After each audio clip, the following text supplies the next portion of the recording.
혹시 그런 이야기들 들어보신 적 있으신가요? 진정한 부자는 구두쇠들이다. 라는 말이요. 안녕하세요. 저는 구두쇠 중에서도 진정한 구두쇠 아버지 밑에서 자란 30대 여자입니다. 스크루지라는 옛날 동화책 알고 계시나요? 정말 부자임에도 불구하고 모든 걸 아끼며 살던 그 스크루지 할아버지요. 자린고비라는 말이 옛날에 들려오던 구전 동화가 아니라는 걸 저는 몸소 느낄 수 있었습니다. 바로 저희 아버지 덕분이었죠.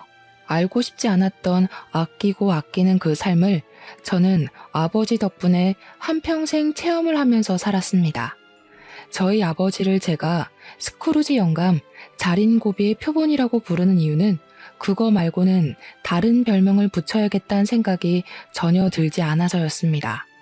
저희 아버지께서는 글을 쓰시는 분이신데 작가라 바깥 생활에 관심이 없는 걸 수도 있지만 원체 무력이 그다지 없으신 분이었습니다. 젊었을 때 아버지께서 필명으로 무협소설을 시리즈로 출간을 하신 적이 있었는데 그게 정말 국내 무협소설의 표본이다 할 정도로 엄청난 인기를 얻었던 작품이었습니다. 그 작품이 대박이 난 덕분에 그 시절 그 인세로 건물을 하나 사셨고요. 그 월세가 들어옴에도 불구하고 통장에 고스란히 집어넣으시고 간간히 출간하시는 글들로 연명을 하시고 계셨습니다.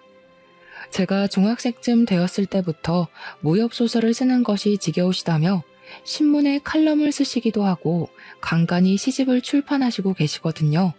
칼럼이야 일주일에 한 번 정도는 꼬박꼬박 쓰니 고정급이고 시집 같은 경우는 1년에 한 권 출간을 할까 말까 한 부분이라 비고정급여라고 생각하고 살았습니다. 근데 그 칼럼이라는 게 사실 돈이 되는 글은 아니라서 항상 아버지는 구멍난 양말을 기워가며 생활을 하셨습니다. 저희 아버지께서 무협소설을 쓰실 때 필명으로 글을 쓰셨던 터라 대부분의 사람들은 칼럼을 쓰는 지금의 우리 아버지와 그 무협소설 작가가 동일 인물인 걸 대부분 모릅니다. 제가 너무 아버지 이야기만 늘어놓은 것 같죠? 저희 어머니는 한평생을 집에서 내조만 하시던 분이셨는데 참 따뜻하신 분이었습니다. 늘 뜨끈한 찌개와 고슬고슬한 쌀밥을 챙겨주셨고 아침에 일어나면 건강 주스를 꼭 한 잔 내려주셨던 어머니셨습니다. 매일 아침 문을 열고 나가 밖이 추운지 더운지 체크를 해서 저의 옷을 챙겨주셨던 우리 어머니. 그런 어머니께서는 제가 18살이 되던 해에 암과 힘겹게 싸우시다가 먼저 하늘나라로 떠나게 되었습니다. 당신은 글을 쓴다는 걸 핑계 삼아서 담배를 많이 태우니까 담배를 좀 줄였으면 좋겠어. 또 하루 종일 앉아서 생활을 하는 사람이니까 하루에 한 번은 꼭 산책을 나갔으면 좋겠고, 당신이 모자를 좋아하니까 내가 당신을 위해 마지막으로 줄 수 있는 선물이 뭘까 고민을 하다가 직접 뜬 모자를 주는 게 좋겠다고 생각을 했어.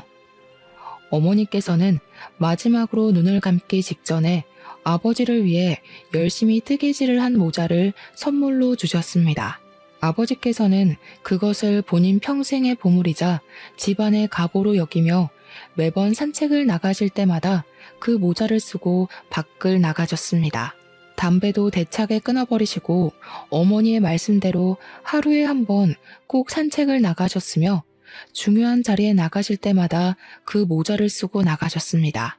건강관리를 잘해야 우리 딸이 나중에 시집갈 때 자기 손을 잡고 버진로드를 걸을 수 있지 않겠냐며 병원에 가는 것을 두려워하지 않으셨습니다.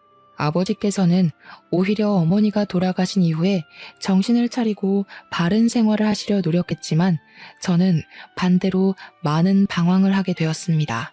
18살, 아직은 어머니의 손길이 필요한 시기에 어머니의 죽음이 저에게는 받아들이기 힘든 현실이었거든요. 저와 아버지는 어머니의 죽음 이후에 사이가 많이 대면대면해졌다가 제가 대학을 졸업하고 사회에 나가게 되면서 다시 친해지게 되었습니다. 저희 어머니께서 폐암으로 돌아가셨는데 저는 그게 매일 집에서 담배를 태우며 글을 쓰는 우리 아버지 탓이라고 은연중에 생각을 했었거든요. 덜 자란 18살 고등학생이 했던 생각이라 조금 유치하기 짝이 없죠. 다 자란 성인이 된 이후에 그 생각은 바뀌게 되었습니다. 그저 저는 어머니의 죽음을 제대로 이해하지 못해 누군가를 탓해야만 하는 사람이었던 거죠. 아버지의 잘못이 아니라는 생각을 하게 되면서 저는 아버지에게 다시 온전히 마음을 열게 되었고, 아버지와 싸운 적은 없지만 화해를 하게 되었습니다. 아버지는 늘 글을 쓰시느라 바빴는데 저는 그런 아버지의 앉아있는 뒷모습을 보면서 꿈을 키워나가기 시작했습니다. 제 꿈은 부끄럽지만 소설가였습니다. 원래 부모에게 보고 자란 걸 그대로 따라가려는 습성이 있지 않겠습니까? 하지만 제 바람과는 달리 저에게는 글을 쓰는 재주가 별로 없었고, 몇 번의 실패를 겪은 이후에 28살이 되어서야 출판사에 취직을 하게 되었습니다. 저에게 글을 쓰는 재주가 없으니까 재주가 있는 아버지의 뒤를 서포트하고 싶은 마음에 출판사 취직을 결정했던 것이었습니다. 저희 아버지께서는 제 취직을 대견하게 여기시면서도 본인에게 남은 걱정거리는 저 하나뿐이라며 천천히 하고 싶은 일을 다시 한번 찾아봐라 조언을 해주셨습니다. 제가 아버지의 뒤를 따라가려다가 등 떠밀려서 출판사에 입사를 한 것은 아닐까 걱정을 하셨던 것이었습니다. 저는 글을 쓰는 것보다 글을 엮는 일이 더 적성에 잘 맞았고 생각보다 재미도 있었습니다. 하지만 아버지께서는 제가 출판사에서 고생을 하는 것보다 본인이 구매해두신 건물 관리를 맡기고 싶어 하셨습니다. 어차피 저에게 물려주려고 사둔 건물이었다고 하시면서 편하게 월세 받아먹으면서 살지 뭐 한다고 힘든 일을 하냐고 하셨습니다. 하지만 저는 그 건물이 우리 아버지의 전 재산이라는 걸 알고 있었기 때문에 그렇게 놀고 먹는데 사용하고 싶지 않았습니다. 우리 아버지의 무협소설 인쇄로 사신 건물이니까요. 아버지는 항상 야가 빠지지 못한 저를 걱정하셨습니다. 좋은 남자를 만나서 시집을 제대로 갔으면 좋겠다고 하시면서 남자 보는 눈이 없는 저를 걱정하셨습니다. 물론 제가 그동안 남자를 만나지 않았던 것은 아니지만 학생 시절의 연애야 뭐 사탕 하나만 나눠 먹어도 행복한 때 아니겠습니까? 아버지는 언제나 저를 물가에 내놓은 아이 취급을 하셨고 저는 그런 아버지의 심정이 이해가 가면서도 부담스러웠습니다. 남자 이야기를 꺼낼 때마다 어떻게 해서든 주제를 피하고 싶어서 노력을 했죠. 아무튼 아버지께서는 저의 남자 보는 눈에 대한 걱정을 매번 하셨고 저는 걱정하지 말라고 신신당부를 했지만 아버지의 바람대로 잘 이루어지진 않았습니다. 제가 출판사에 취직을 한 이후에 친구의 소개팅으로 만나게 된 남성분이 한 분 있었습니다. 소개팅으로 운명의 상대를 만날 확률이 얼마나 되실 거라고 생각하시나요? 저는 바늘구멍으로 소 집어넣을 확률보다 적다고 생각합니다. 남들이 보는 저의 성격이나 취향, 외모가 제가 보는 것과 매우 기준이 다르기 때문이라고 생각을 했죠. 별 기대 없이 소개팅을 나가게 되었는데 그 남자는 첫 만남에서부터 저에게 아주 적극적이고 지극정성인 남자였습니다.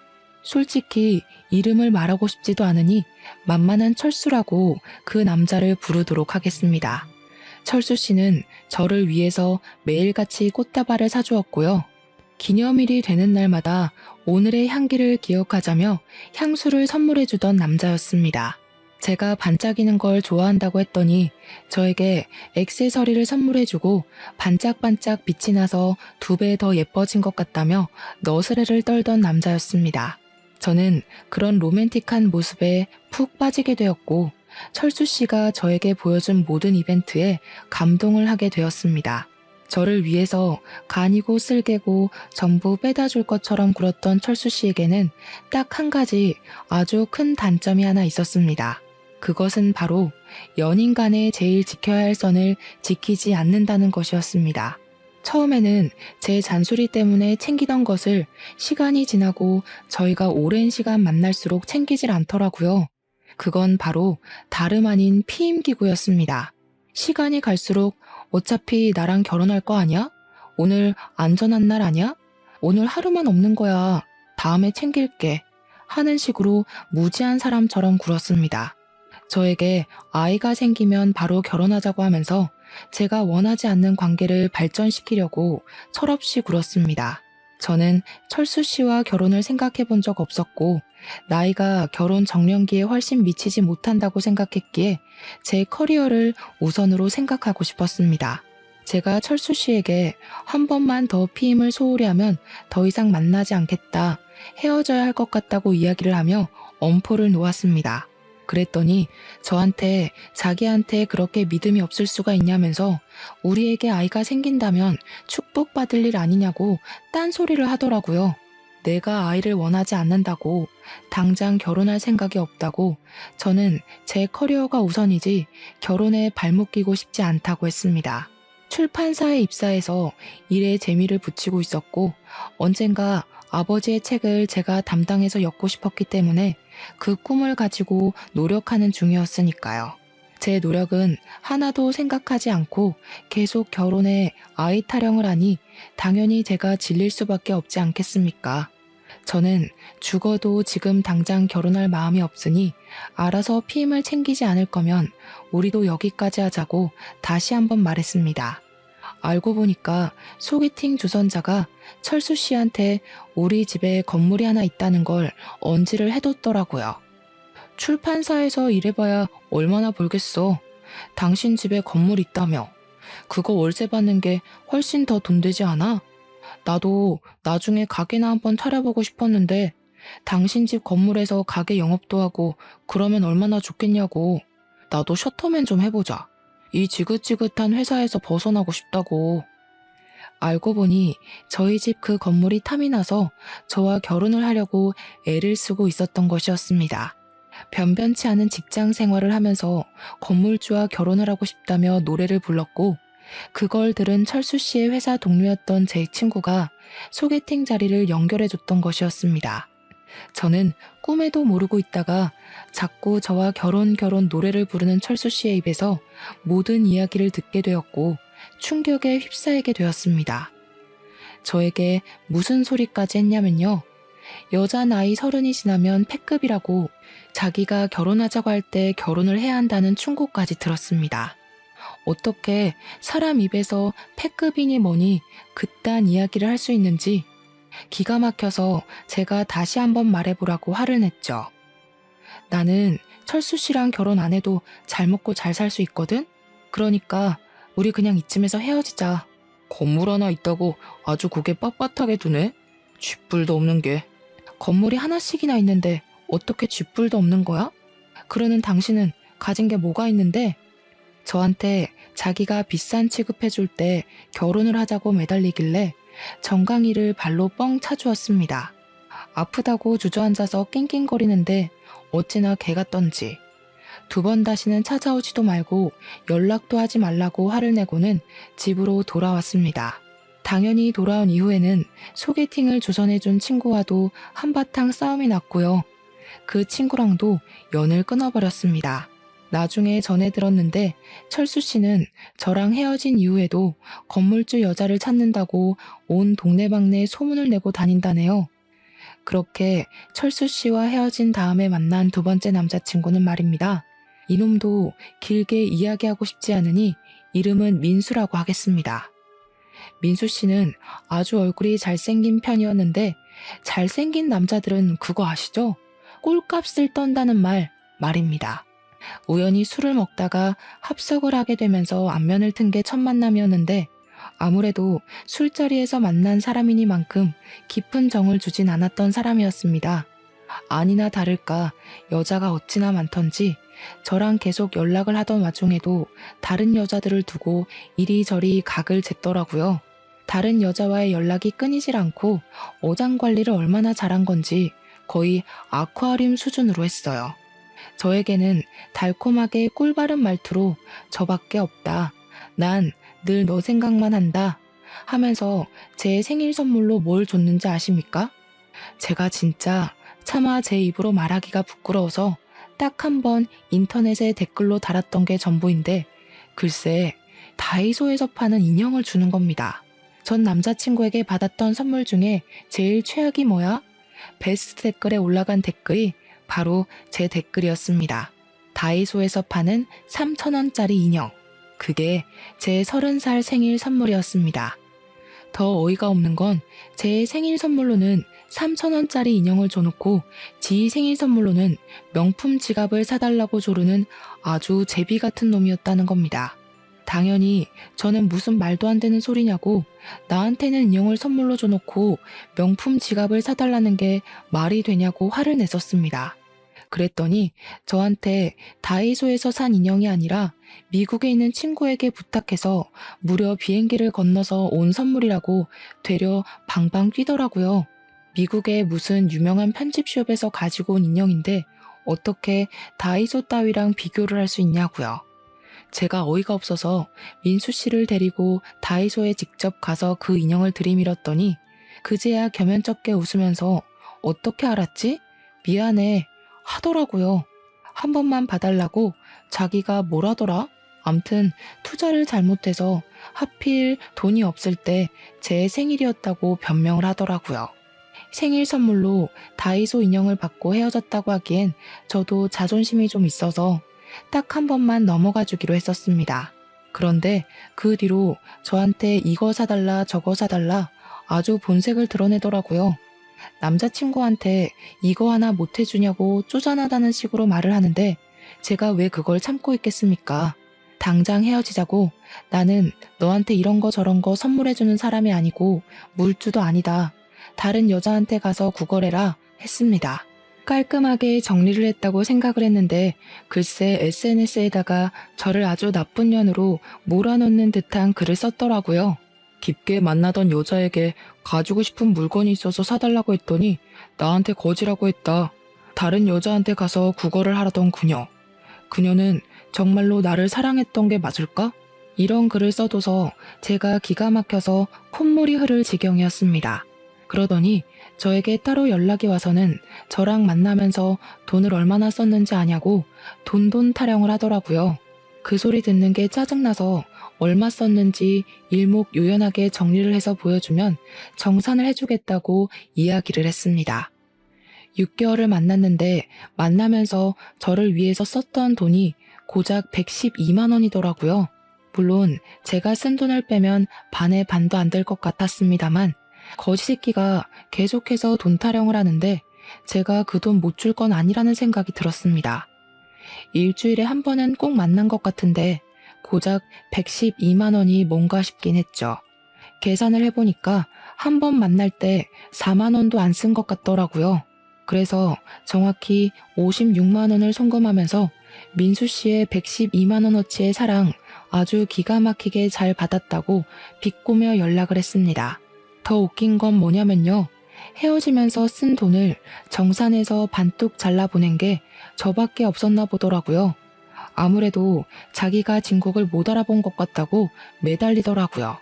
다시 만나면 정말 잘해줄 수 있다. 다이소 인형이 아니라 명품 가방을 사주겠다며 저를 아주 속물 취급을 하더라고요. 며칠을 조르는데 귀찮아서 대답도 안 해줬더니 저한테 빼빼로데이라면서 빼빼로 한 개를 덜렁 기프티콘으로 보내더라고요. 하필이면 제가 편의점을 지나고 있었고 때마침 빼빼로 기프티콘이 도착했고 저는 입이 심심해서 그걸 바꿔 먹었습니다. 그러면 안 되는 거였는데 후에는 이미 늦었죠. 제가 바꿔 먹은 걸 알았는지 저한테 다음 주에 자기 생일이라면서 명품 키홀더를 가지고 싶다고 링크를 보내더라고요. 어이가 없어서 저도 기프티콘으로 빼빼로 한 개를 덜렁 보냈습니다. 우리 반반 정리하기로 했던 거 내가 잠시 까먹었지 뭐야. 그대로 돌려줄 테니까 너도 빼빼로 잘 먹고 앞으로 여자 등차 먹을 생각하지 말고 성실하게 살아.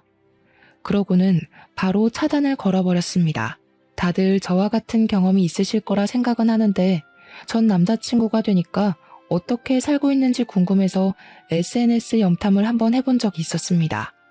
헤어진 지 한 3개월쯤 지났을 때 우연치 않게 생각이 나서 몰래 들어가서 구경을 했는데 아주 가관이더라고요. 저랑 헤어지고 나서는 정말 이 여자 저 여자 다 만나고 다녔던 건지 댓글에 너 만난 이후에 성병에 걸렸다부터 시작해서 임신한 것 같다고 연락 한 번만 주라는 댓글도 있더라고요. 더 충격적인 건 그 댓글들을 단 사람들이 전부 다른 사람이라는 것이었습니다. 진짜 저는 잘생긴 남자는 만나는 게 아니다 하는 생각을 가지게 되었죠. 그 뒤로 한 2년 정도는 남자라면 치가 떨려서 만날 생각은커녕 연결고리조차 가지지 않은 상태로 지내다가 종합 선물 세트 같은 남자를 한 명 만나게 되었습니다. 제 나이 33살에 만난 남자였는데 정말 종합 선물 세트라는 수식어 말고는 다른 말이 떠오르지 않는 사람이네요. 도대체 대한민국에 살고 있는 멀쩡한 남자들은 누가 다 채간 겁니까? 제 몫의 남자는 왜 한 명도 없는 건지. 이 남자 또한 이름을 불러주고 싶지 않으니 영수라고 부르겠습니다. 아니 이 새끼는 정말 마마보이의 식탐꾼의 진상까지 전부 가지고 있는 대단한 남자였습니다. 저는 어릴 때부터 어른을 보면 인사를 해야 한다고 배웠고 인사성이 얼마나 중요한지에 대해 부모님께서 귀가 닳도록 설명을 해주셨습니다. 그래서 서비스업에 종사하시는 분들을 보면 공손하게 말을 하고 하대하지 않기 위해 노력을 하는 타입이었습니다. 식당에서 종업원이 뭘 가져다 준다거나 하면 감사합니다 하고 인사를 하고 택시를 탈 때에도 안녕하세요 하고 목적지를 말하는 편이었습니다. 그런 건 사실 기본적인 예의라고 볼 수 있는 거 아니겠습니까? 더불어 사는 사회인데 삭막하게 예의 없게 굴 필요는 없는 거잖아요. 제가 영수 씨와 함께 택시를 타고 이동을 하고 내릴 때 감사합니다 하고 내리니까 저를 짝 째려보면서 이야기를 하더군요. 자기 돈 내고 타는 건데 뭐가 감사해? 택시비 내가 냈으니까 나한테 감사합니다 해야 되는 거 아니야? 택시기사는 저게 직업이잖아. 당연히 자기가 해야 할 일을 했는데 왜 감사하다는 소리를 들어야 해? 너 왜 이렇게 해퍼? 해퍼? 어떻게 그런 소리를 나한테 할 수가 있어? 그리고 무사히 여기까지 데려다 주셨는데 감사하다고 인사할 수도 있지. 사람이 뭐 하나하나 그렇게 따져가면서 인사를 하고 그래? 이런 건 기본적인 예의인 거잖아. 그게 내 여자친구가 외간 남자한테 끼 부리듯이 이야기를 하니까 문제인 거지. 아저씨한테 왜 끼를 부리고 그러냐? 짜증나네. 하면서 저한테 괜히 말도 안 되는 트집을 잡는 게 아니겠습니까? 도대체 어른에게 인사를 한 게 왜 끼를 부리는 건지. 그리고 택시기사 아저씨 나이가 저희 아버지 연배는 되어 보였는데 그런 사람을 두고 제가 끼를 부렸다고 이야기하는 것 자체가 너무나도 기분이 나빴습니다. 저를 마치 저질스러운 사람으로 보는 듯 했고요. 게다가 음식점에 가서도 똑같은 짓을 하고 있더라고요. 제가 계산하고 나오면서 잘 먹었습니다 하면서 나오니까 똑같은 시비를 또 거는 겁니다. 자기 돈 주고 먹은 건데 저 사람이 공짜로 뭐 준 것도 하나 없는데 왜 잘 먹었다고 이야기를 하냐고요. 매번 도돌이표로 반복되는 시비에 저는 점점 지쳐갔고 인사 하나에도 의미를 두는 행동에 때리고 싶은 충동도 일어났습니다. 하지만 다른 문제가 또 있었습니다. 음식점에 가게 되면 보통은 두 사람이니까 각자 메뉴 하나씩 시켜서 먹지 않겠습니까? 그러면 꼭 제 메뉴까지 자기가 다 처먹고 앉아있는 겁니다. 파스타 집에 가면 자기는 느끼한 거 싫다고 토마토 파스타를 시키고 저는 크림 파스타를 좋아해서 크림 파스타를 시켰거든요. 파스타가 나오면 토마토 소스 잔뜩 묻은 포크로 마치 TV 예능 프로그램에 나왔던 사람처럼 한 입만을 외치면서 제 크림 파스타 반을 가져가는 겁니다. 그냥 깔끔하게 덜어가면 그러려니 하겠는데요. 토마토 소스에 침까지 묻은 포크로 이리저리 뒤적거리면서 새우 없냐? 새우 줘라 하면서 가져가는데 진짜 밥 먹을 때마다 줘 패고 싶은 게 한두 번이 아니었습니다. 비위가 강한 사람도 그 꼴을 보면 바로 화장실에 달려가고 싶을걸요? 제가 입맛 뚝 떨어져서 포크를 내려놓으면 그때부터 잔소리 시작이었습니다. 뭐야, 벌써 그만 먹게? 너는 왜 이렇게 입이 짧냐? 그래놓고 욕심 부려서 시키긴 왜 이리 많이 시켜? 아, 나 진짜 크림 파스타 별로 안 좋아하는데 남기는 거 아까워서 내가 다 먹어야겠네. 생색이라는 생색은 다 내면서 자기 입으로 우걱우걱 쳐넣는데 내려놓은 포크로 한번 찍어봤으면 좋겠다 싶더라고요. 제가 웃으면서 네가 다 처먹으니까 이렇게 많이 시키는 거라고 이야기를 하면 자기 밥 먹는 걸로 눈치 주는 거냐고 이래서 어떻게 같이 살겠냐고 하더라고요. 도대체 누가 할 소리를. 거기다가 밥값을 자기가 내냐고요. 요즘 현대사회는 무조건 반반이라면서 더치페이 하자고 하는 겁니다. 나중에는 제 입으로 들어가는 그 한 입까지 아까운지 저한테 데이트 통장을 만들어서 사용하자고 하더라고요. 제 나이 33살. 도대체 남자친구한테 얻어먹기는커녕 돈을 더 쓰고 있는 느낌이니 못 견디겠더라고요. 대차게 헤어지자고 했더니 저한테 죽어도 안 될 말이라고 하더라고요. 우리 엄마가 그러는데 너랑 나랑 궁합이 진짜 좋대. 그래서 너랑 결혼을 해야 내가 잘 된다더라? 나랑 궁합을 언제 봤는데? 그리고 당신 내 생일도 모르잖아. 왜 몰라? 당연히 알지. 내가 지난번에 네 주민등록증 가방 뒤져서 봤어. 왜 남의 허락도 받지 않고 가방을 함부로 뒤져서 봐? 장난해? 아니, 우리 엄마가 궁합 봐야 한다고 네 생년월일 알아오라고 하잖아. 진짜 용한 무당이래. 너랑 나랑 궁합이 최고라고 절대 헤어지지 말라고 했어. 우리 엄마 눈에 드는 게 보통 까다로운 일이 아닌데 말이야. 네가 사주팔자 잘 들고 태어나서 떡하니 통과 아니냐. 야, 너는 그냥 너네 엄마랑 평생 살아. 당연히 우리 엄마랑 평생 살아야지. 나는 결혼하고 나서도 당연히 우리 엄마 모시고 살 거야. 자기가 이해해줄 거라고 생각했어. 너희 엄마와 너의 인생 계획에 도대체 나는 왜 끼워 넣니? 나는 앞으로 평생 빼주라. 그러고는 뒤도 돌아보지 않고 나와서 차단을 걸어버렸습니다. 궁합 타령에 엄마 타령까지. 진짜 종합 선물 세트 말고는 다른 말로 설명이 안 된다는 말 공감하시겠죠? 제가 번번이 연애에서 실패를 하고 있으니까 저희 아버지의 주름이 깊게 패는 것은 물론이고 걱정도 엄청나게 하시더라고요. 저한테 진짜 진지하게 관상학이라도 배우는 게 어떠냐고, 어떻게 만나는 인간마다 그럴 수가 있냐고 하시더라고요. 책을 한 권 던지시면서 관상을 배우면 도움이 많이 된다더라 하시는데 제가 죄송스럽기도 하고 부끄럽기도 하고 참 할 말이 없더라고요. 그렇게 회사에 뼈를 묻자는 마음으로 일을 하는데 저희 출판사 부장님이 넌지시 저를 부르더니 소개팅 한번 해볼래? 하시더라고요. 당연히 저는 웃으면서 아니요 싫습니다 하면서 딱 잘라 거절을 했습니다. 부장님께서 의아하게 쳐다보시길래 제가 관상 배우고 나면 그때 소개팅을 시켜달라고 부탁을 드렸습니다. 관상은 왜 배우냐고 물어보셔서 사실은 만나는 남자마다 하나같이 하자가 있는 놈들이라 관상 좀 보고 만나려고 한다고 이야기를 했습니다. 그러니까 부장님께서 저한테 껄껄 웃으시면서 이 사람은 자기가 보증하는 사람이라고 이야기를 하시더라고요. 부장님이 보증을 하신다고 하니까 이상하게 더 못 믿겠는 마음이 드는 거 공감해 주시려나요? 원래 남자가 말하는 좋은 남자만큼 나쁜 남자도 없다고 하잖아요. 그래서 웃어넘기고 말았는데 그날 이후로 부장님이 계속 한 번만 만나보라고 말씀을 하시더라고요. 사람이 진짜 진국이라고, 저도 본인이 무척이나 아끼는 사원이니까 둘이 만나봤으면 좋겠다고, 너무 잘 어울릴 것 같다고 말입니다. 하필 부장님께서 직접 주선하시는 자리이다 보니까 제가 거절을 하기가 좀 애매하더라고요. 한 번, 두 번이면 괜찮은데 얼굴을 마주할 때마다 그 소리를 하시니까 결국 저도 한 번만 만나보겠다고, 아니면 바로 도망칠 거라고 이야기를 했습니다. 솔직히 연이은 실패로 인해서 대충 자리만 때우다가 나와야지 하는 마음으로 기대감도 없이 나갔습니다. 근데 첫인상이 너무 좋으신 분이 앉아있는 거 아니겠습니까? 제가 그동안 만났던 사람 중에 도를 아십니까 하는 사람만 없어서 긴장감을 늦추지 않았습니다. 키도 크고 생긴 것도 나름 멀쩡하고 같이 걸어 다녔을 때 쪽팔리지 않을 것 같은 사람이었는데 옷 입는 센스가 참 좋았습니다. 혹시 패션 쪽에서 일을 하시나 싶어서 직업을 물어보니까 소아과 의사라고 하더라고요. 그게 참 의외였습니다.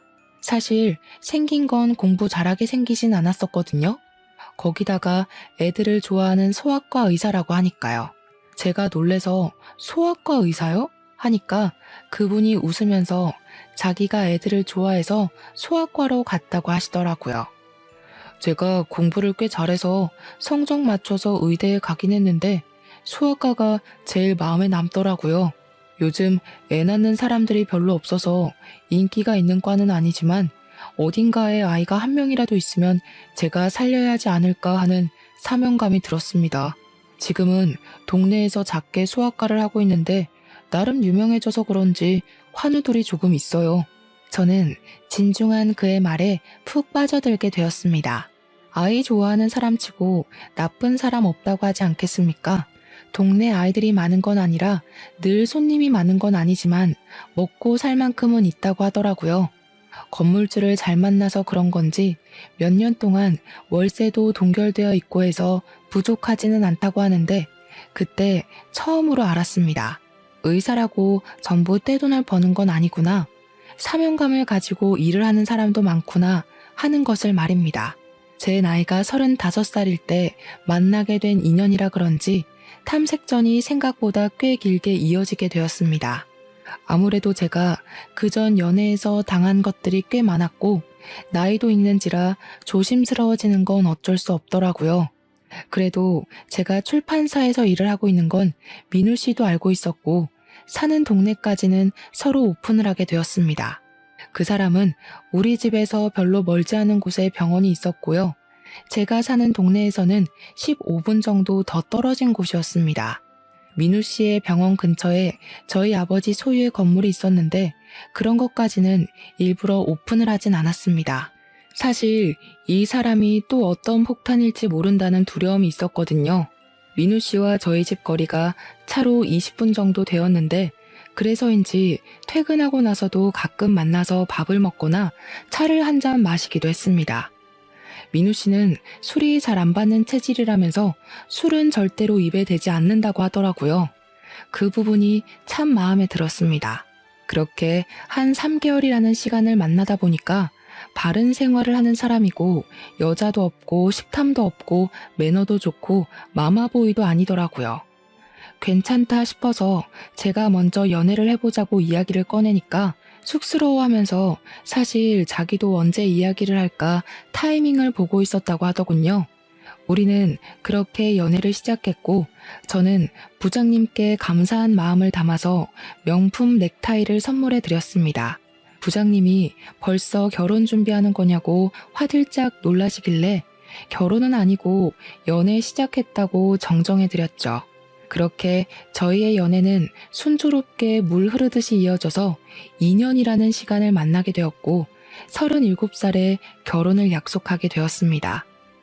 민우 씨의 나이가 저보다 2살 더 많았기 때문에 더 늦기 전에 결혼을 하는 것이 좋겠다는 생각이 들었고 양가에서도 은근히 바라는 눈치였습니다. 우리 아버지도 제가 연애를 짧게만 하다가 이번에는 2년이라는 시간을 만나니까 괜찮은 사람 아니냐고 서둘러서 결혼하라고 하시더라고요. 민우 씨네 집안 또한 여자가 있으면 서둘러라 하셨고요. 연애를 하는 동안 서로 일하는 시간이 있다 보니까 제가 민우 씨가 운영 중인 소아과를 단 한 번도 방문해 본 적이 없었습니다. 결혼 준비를 하게 되면서 제가 하루 연차를 내고 소아과는 오전 진료만 하고 같이 웨딩 박람회를 보러 가기로 약속을 잡았습니다.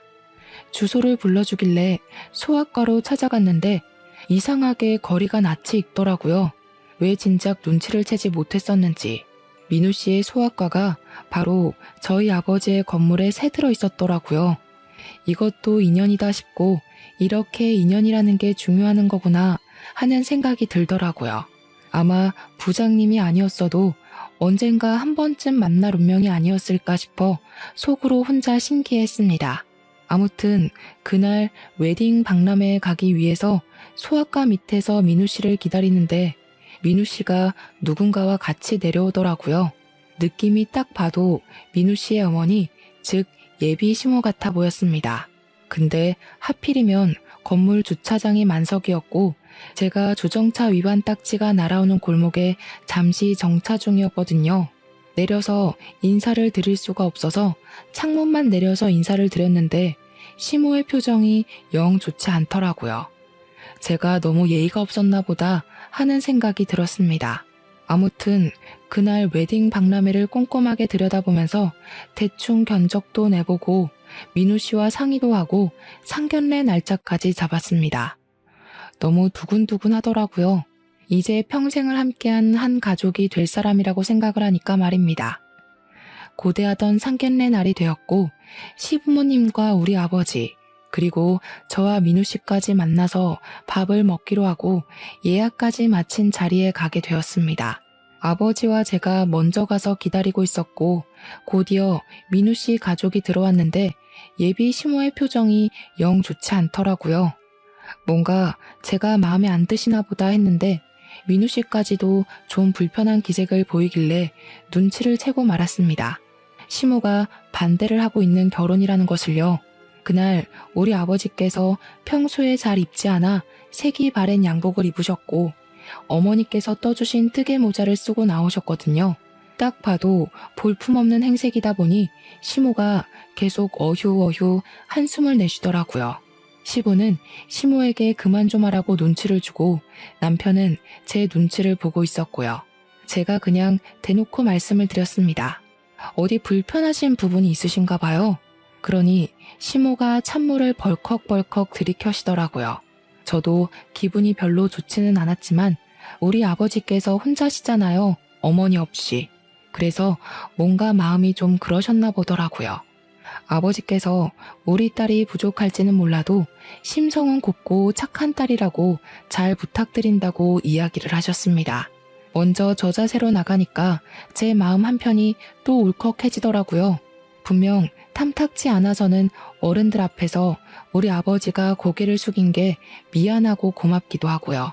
시부가 아니라고 우리 아들도 부족함이 많은 아이라고 같이 주거니 받거니 하려는데 시모가 말을 확 가로채더라고요. 우리 아들이 의사인데 뭐가 부족해? 차고 넘쳐서 흐르는 지경이지. 그러자 민우 씨가 시모를 막 말리더라고요. 제발 가만히 좀 있으시라고요. 속이 시커멓게 타는 기분이라 저는 물이 절로 들어갔습니다. 아무튼 불편한 공기가 쫙쫙 흐르는데 시모가 결국에는 입을 열고 하고 싶은 이야기를 하시더라고요. 제가 참 속이 시끄럽습니다. 우리 아들 의사로 키우는 게 결코 쉽지 않았거든요. 택시기사로 일하는 우리 남편, 주방일 하는 제가 겨우겨우 키워낸 아들입니다. 처음에 소아과 개업했을 때 얼마나 뿌듯했는지 모릅니다. 병원에 환자가 많은 건 아니지만 먹고 살 만큼은 되니 넉넉한 처가 만났으면 하는 바람이 있었죠. 근데 부족해도 너무 부족한 거 아닙니까? 이야기 들어보니까 글쟁이라고 하시던데. 예전부터 글쟁이들이 가난했죠. 글쟁이라는 단어가 솔직히 기분이 나빴습니다. 어머님, 글쟁이가 아니라 작가라고 합니다. 너 지금 나 가르치니?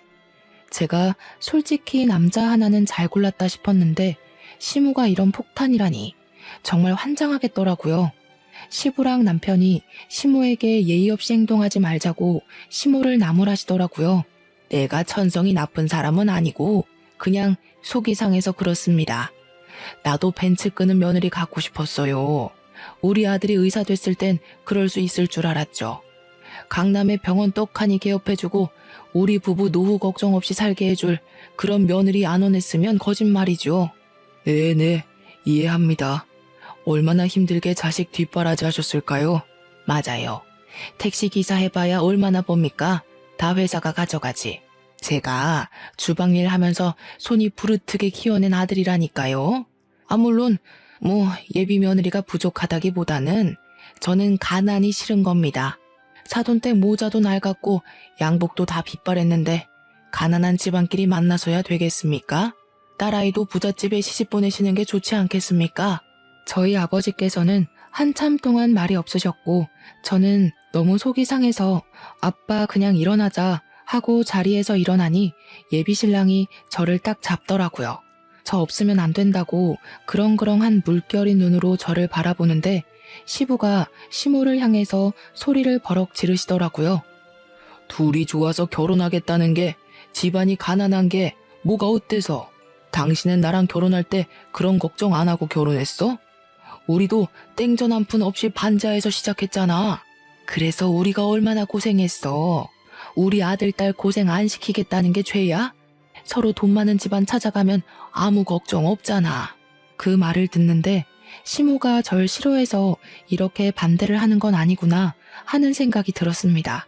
처음에 저를 보고 불편한 표정을 지었던 것도 제 차가 오래된 국산차라서 그런 거였더라고요. 참 속물인 것 같으면서도 실속은 챙기지 못하는 속물이구나 싶었습니다. 근데 그때 저희 아버지가 그러시더라고요. 자네가 지금 새 들어있는 그 건물 말일세. 월세가 몇 년간 동결이었지? 지금 제가 개업한 지 6년 차인데 6년 동안 월세가 오른 적이 없습니다. 내가 그 월세를 좀 올려받으면 우리 집 살림이 넉넉해질 텐데. 그러자 시모가 저희 아버지를 빤히 보더라고요. 제가 그 건물 월세를 지금 시세에만 맞춰도 우리 딸 벤츠도 사줄 수 있습니다. 물론 월세를 올리지 않아도 제 인세면 사줄 수 있긴 하지만 우리 딸이 직장인인데 벤츠 끌고 다니면 부담스럽겠죠. 유지하는데 돈이 많이 들 거고요. 딸이 싫다고 할 게 뻔해서 안 해주는 겁니다. 제가 지금은 시집이나 쓰고 칼럼이나 끼적이긴 하지만 소시적에 잘 나가는 무협소설가였습니다. 필명이 심적이었는데 아시는지요? 그러자 시부가 그게 사실이냐고 자기가 정권을 소장하고 있다면서 호들갑을 떨었고 시모도 얼떨떨해 하셨습니다. 요즘은 이북이라고 해서 휴대폰으로도 볼 수가 있습니다. 덕분에 재출간이 되면서 인세도 섭섭지 않게 들어오지요. 그 건물도 인세로 구매한 건물입니다. 글쟁이가 가난하기만 한 것은 아닙니다. 제가 글 쓰느라 우리 마누라 아픈 것도 몰랐던 무지렁이었지만 딸만큼은 정말 귀하게 키웠습니다. 성실하고 착하게 키웠으니 너무 노여 마시라 하니까 시모가 결국에는 저희 아버지에게 진심을 담아 사과하셨습니다. 죄송합니다.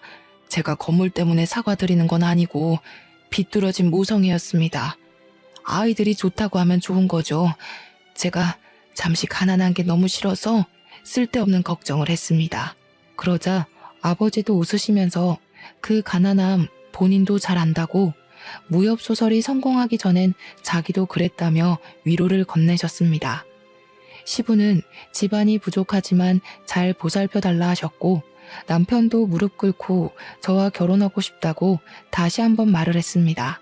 아버지의 눈치를 보니 아버지는 안싸돈의 마음 다 이해가 간다며 사위도 마음에 든다고 하시더라고요. 결국 시모는 눈물을 보이셨고 모자가 너무 낡아서 오해했다고 하셨습니다. 아버지는 모자가 어머니께서 돌아가시기 전에 떠준 마지막 선물이었다고 하셨고 시모는 고개를 들지 못했습니다. 다시 한번 사과를 함으로써 훈훈하게 상견례를 마무리했고 저희는 그렇게 부부가 되었습니다. 그렇게 결혼한 지 4년째, 우리 아버지는 10년째 월세를 동결하고 계시고 저는 출판사에서 당당히 승진을 했으며 아버지의 새 시집을 제가 엮어 출간했습니다. 아, 저는 아이도 하나 낳았고요. 지금은 시모가 즐겁게 아이를 돌봐주시고 계셔서 복직을 할 수 있었답니다. 삐걱거림이 있었지만 결국엔 하나가 된 저희 가족. 앞으로의 밝은 나날을 걸어갈 수 있도록 저희의 삶을 축복해 주시고 응원해 주세요.